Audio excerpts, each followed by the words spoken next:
free of charge to the people of Burkina Faso. Yes, you heard that right. A city, not a neighborhood. While leaders across the globe argue about policy and budgets, Traoré is out here laying concrete, raising walls, and handing over keys. No handouts, no gimmicks, just pure revolutionary action. Today, we're diving into how this massive project was pulled off, why it's sending shockwaves through the global elite, and what this means for the future of Africa. Buckle up, because this isn't just a housing story, it's a declaration of independence from poverty, and the world isn't ready. A leader who builds, not just talks.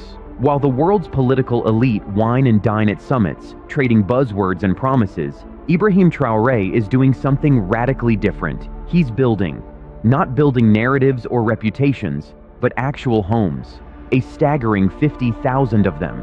This isn't some publicity stunt or IMF-funded fantasy. This is a real, homegrown initiative by Burkina Faso, led by Burkinabe for Burkinabe. No foreign contractors, no flashy ribbon cuttings, just sweat, soil, and state-backed resolve.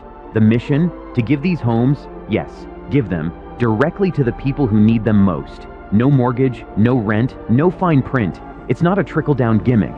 It's a flood of dignity. Traoré's approach slices through the tired playbook of post-colonial dependency. He's not waiting for aid, and he's certainly not begging for applause. While developed nations wring their hands over housing bubbles, evictions, and inflation, Burkina Faso just delivered one of the largest free housing efforts in modern African history. And they did it with intention, because to Traoré, a home isn't just shelter, it's the cornerstone of nationhood. It's the antidote to instability, the first brick in building a future where people aren't trapped in survival mode. This isn't charity, it's a form of reparative leadership. A defiant declaration that Africans don't need saving, they need sovereignty. It challenges the world's low expectations and dares others to follow suit. With each home, Traoré is etching a new chapter in Burkina Faso's history, one that doesn't rely on applause from abroad, but accountability at home. In a world of talkers, he's a doer, and he just proved that real leadership starts with a foundation, literally. Concrete dreams in the Sahel. Don't let the dusty plains of Burkina Faso fool you. Something futuristic just rose from the earth. In a region often portrayed as dry, desperate, and dependent, Traoré has flipped the bricks of the foundation. The new city of 50,000 homes isn't just a random collection of concrete boxes. It's a meticulously designed, eco-conscious, sustainable urban plan that rivals modern suburbs anywhere in the world. From paved roads and solar-powered streetlights to advanced water filtration systems and green communal spaces, this isn't just a city, it's a movement. Engineers teamed up with local architects to design a city that breathes Burkinabe identity. This wasn't about copying Western urban grids, it was about honoring tradition. Markets, schools, clinics, and parks were seamlessly integrated to promote both community cohesion and economic activity. The homes themselves aren't cookie-cutter boxes. They're built for extended families, reflecting the deep cultural value placed on kinship. What's truly astonishing is that Traoré achieved all this under immense pressure. International sanctions, diplomatic isolation, and a shaky global economy.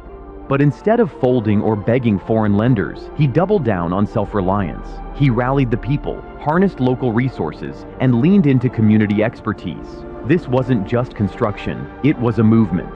Brick by brick, Traoré turned Pan-African ideals into a functioning reality, proving that independence isn't a slogan, it's an action. This is the kind of nation-building the continent has long deserved, and Burkina Faso just led the way.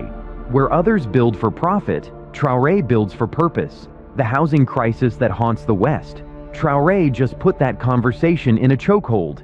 He didn't ask for approval, didn't wait for validation. He just did it.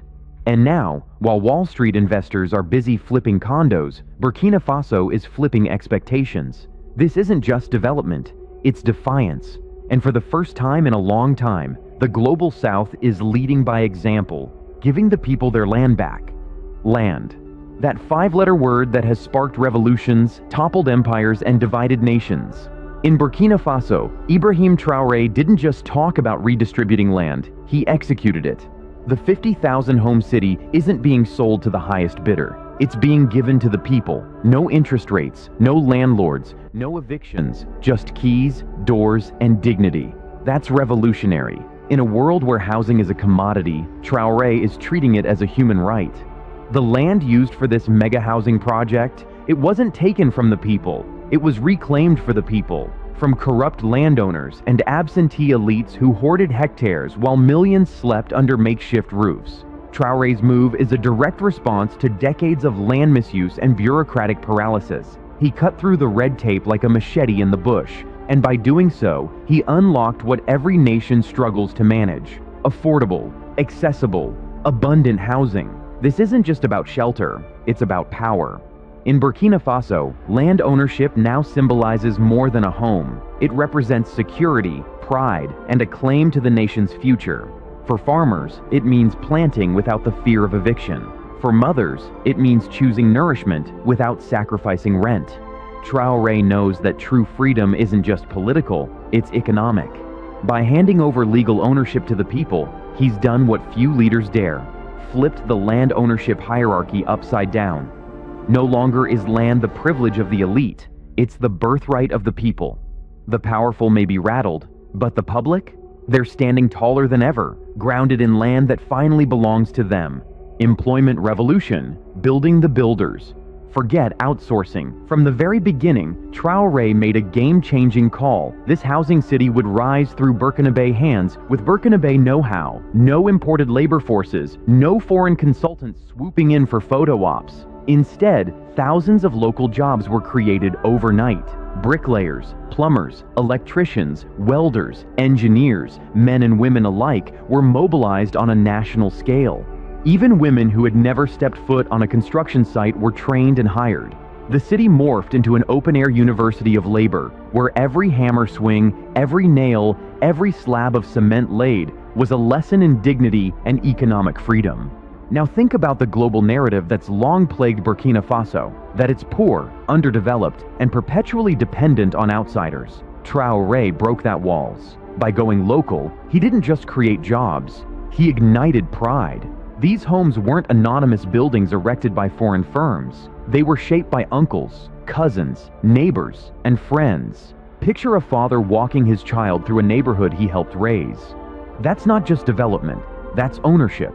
That's legacy. And it didn't stop at construction. Vocational training shot up. Supply chains for bricks, tools, and equipment expanded. Micro businesses popped up everywhere to support the workers. Food stalls, tool rental shops, even childcare services. The housing project became its own economic engine. Traoré wasn't merely erecting walls. He was building a workforce, a skilled generation. While other nations cling to foreign training programs and endless seminars, Burkina Faso went hands-on. This isn't foreign aid. It's national empowerment in its most potent form. And yes, the world is watching. A city that protects its people. Safety and security were never afterthoughts in Traoré's plan. He knew that a city must not only house its citizens, but also shield them. That's why this 50,000-home marvel comes equipped with a smart security framework that would put some western suburbs to shame. We're talking community patrol units staffed by locals, real-time emergency response centers, and strategically placed street lighting that runs on solar energy. This city doesn't just offer peace of mind, it enforces it. And the design matters.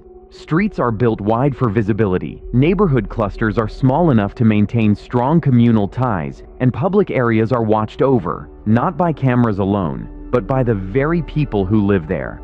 It's a reawakening of traditional African vigilance combined with modern tools. This is not about policing the people, it's about empowering them to protect their own.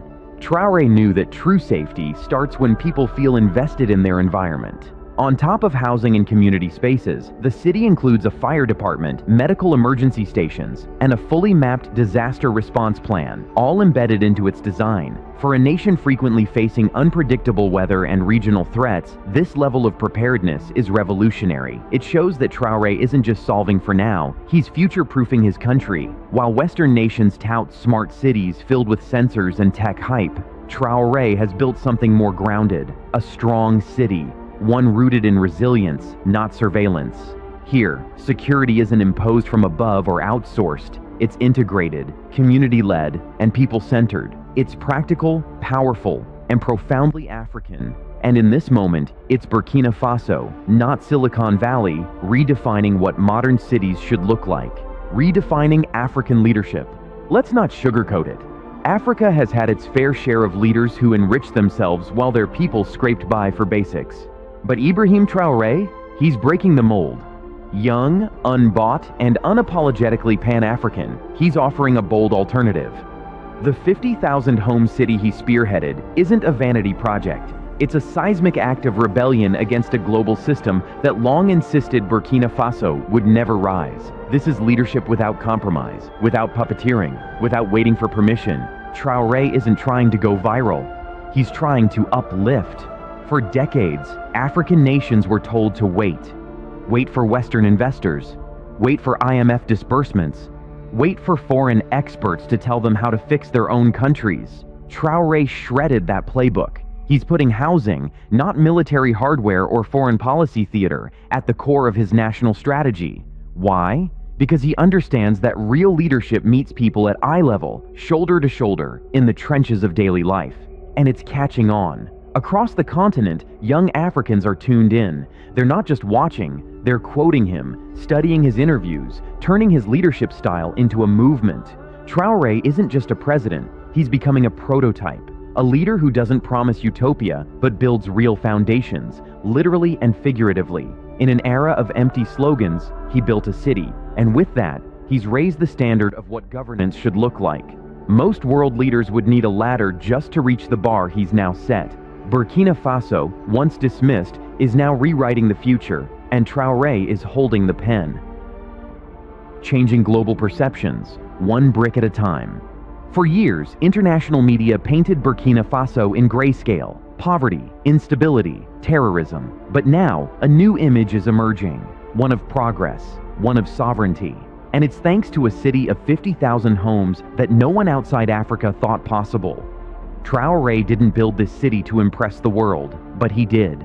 And now, those same outlets that once ignored Burkina Faso are scrambling to understand what just happened. Global perception isn't just optics, it's leverage.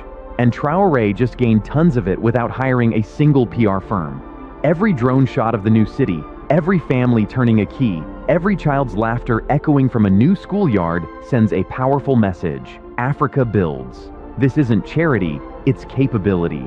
Suddenly, international investors are eyeing Ouagadougou as untapped potential. NGOs that once looked away are now knocking for meetings. Even once silent African leaders are taking notes, rethinking their priorities. Traoré didn't just shift the narrative, he flipped the global gaze. Burkina Faso is no longer the story of what's missing, it's the blueprint. And let's not ignore the ripple effects. Diasporas are rethinking their assumptions. Youth are seeing their homeland with fresh eyes. Traoré didn't just change the skyline, he changed the narrative. Burkina Faso is no longer a victim, it's a visionary. And that kind of rebranding, that's priceless. The West loves stories of bootstrapping success. Well, here's one made of cement and resolve. And Traoré didn't write it in English or French, he wrote it in action. The future, built, not promised. Here's the bottom line. Ibrahim Traoré isn't waiting for the future, he's building it. While other nations publish 5-year plans that gather dust, Traoré laid down 50,000 roofs and told the people, this is yours. No spin, no speeches, just a skyline of hope. And this isn't the end, it's the foundation. Plans are already underway for job zones, technology parks, and transit corridors to link the city with the rest of the country. Traoré is playing the long game, and he's playing to win. Burkina Faso has officially entered a new era, one defined not by what it lacks, but by what it builds.